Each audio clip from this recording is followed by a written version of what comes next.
Hello everyone, Danny here today to talk to you about the audiobook Make Your Bed, written and narrated by William H. McCraven. In this review, I am going to talk about the content and purpose of the book. I'm going to talk about the job that the author does narrating his own book. And as with all my videos, if there's anything in there that I think parents should be made aware of before they listen to it around their children. However, before I get started on that, if, like me, you love audiobooks, but you seem to have a hard time picking good ones, you keep getting partway through a book only to discover that it sucks, it's not what you thought it was, whatever. Subscribe, turn on notifications, check out all the reviews that I've done. I got over 150 some reviews posted already. And if there is a particular book that you're looking at going, I don't know, I'm just not sure, give me the name. Say, hey, Danny, will you do this review for me? I'll listen to it.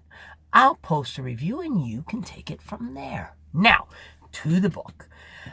William H. McCraven was an admiral in the United States Navy, and I believe it was in 2014. He gave a commencement address at Texas University, I believe it was, that went viral, went absolutely viral. I never watched it, because of what my understanding of the commencement speech was about. It was titled Make Your Bed, the same title as the book. And that's what this book is about. This book is about his commencement speech. It takes each of the elements of his commencement speech and it delves deeper into it.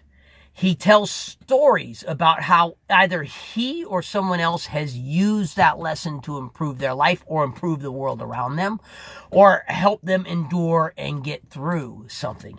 Now, I never listened to the commencement speech because my understanding of the commencement speech was if you make your bed every day, then you start off every day accomplishing something before anything else comes along. And I was like, okay, well, that's simple enough. I don't need to listen to the commencement speech.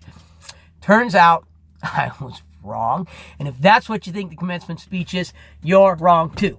It goes much deeper than that. And as I said, he tells war stories in each chapter. So each chapter covers a section of it. Make your bed. Face the sharks. Life's not fair.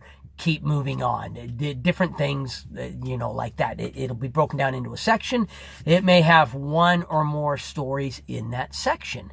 Now, when I say war stories, I don't mean war stories as, they went in and got, because he was a Navy SEAL. So it's not like when they went in and got Osama bin Laden or took down some other terrorist network or anything like that. No, it's a lot of them revolved around their training that they went through as a Navy SEAL. Some of it I was familiar with, some of it I wasn't familiar with. The face the sharks, that's something that they're taught as part of their Navy SEAL training. So a lot of them come from their Navy SEAL training, but not all of them.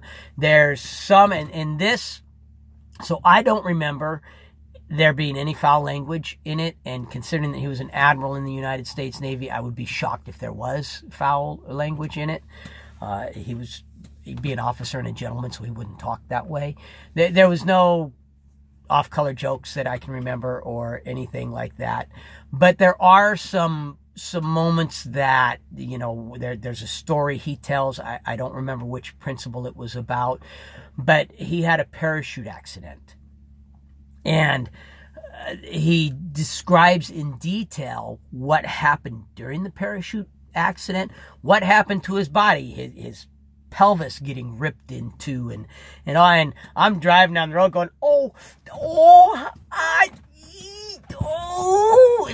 and if you have children that are kind of sensitive to stuff like that, that part of the book might be upsetting to them.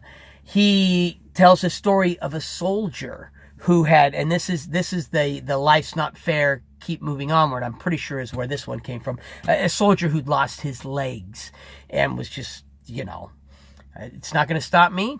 I'll keep moving on. Some of the stories were quite emotional. That story of the soldier brought me to tears.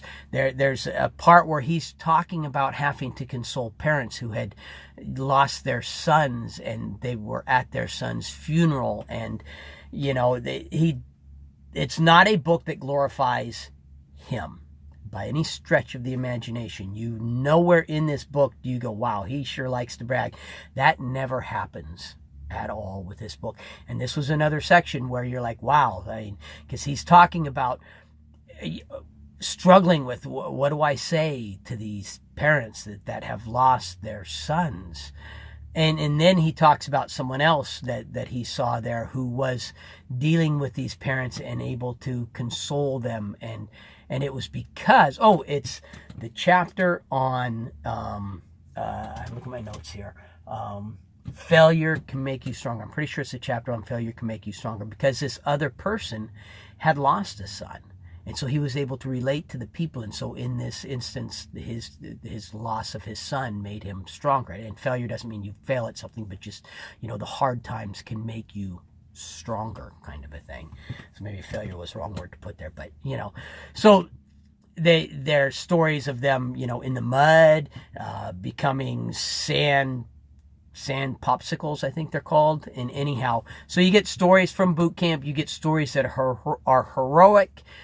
You get stories that are just cringeworthy. Stories that will move you to tears. The book inspires. The book educates. There is so much more to this book than just make your bed. So do not allow the title to fool you. If you allow the title to fool you, then you're going to be missing out. I understand now why the commencement speech went viral, because it addresses so many different areas. Just looking at my notes here, it's the size of the heart that matters. It's not the size of the person, but the size of the heart that matters. You can't change the world alone. That was a really fun one in there. You can't change the world alone. What he learned about there. And I actually think that might have been the one where he talks about his parachuting accident. Now that I think about it, that might have been that one. So anyhow, great book. Like I said, inspirational, educational, motivational, just an absolute. And the job he does narrating. If you've watched his commencement speech, which the end of the book gives the commencement speech. So I don't know if it's taken off of a recording of the actual commencement speech or if it's just him restating the commencement speech, but the commencement speech is given at the end of the book, which was wonderful for me as I had not heard it. But if you've seen that, he's a natural born speaker. He's exciting and passionate and does an excellent job narrating his book. If you like this video, hit the like button. If you like my channel, subscribe. Turn on notifications. Questions, comments, feedback, book requests. Put them in the comments. But most importantly, no matter what else you do today, make sure that today you listen to at least one really good audiobook. And if you're looking for a book that inspires, motivates, and educates you, I highly recommend Make Your Bed. Thank you.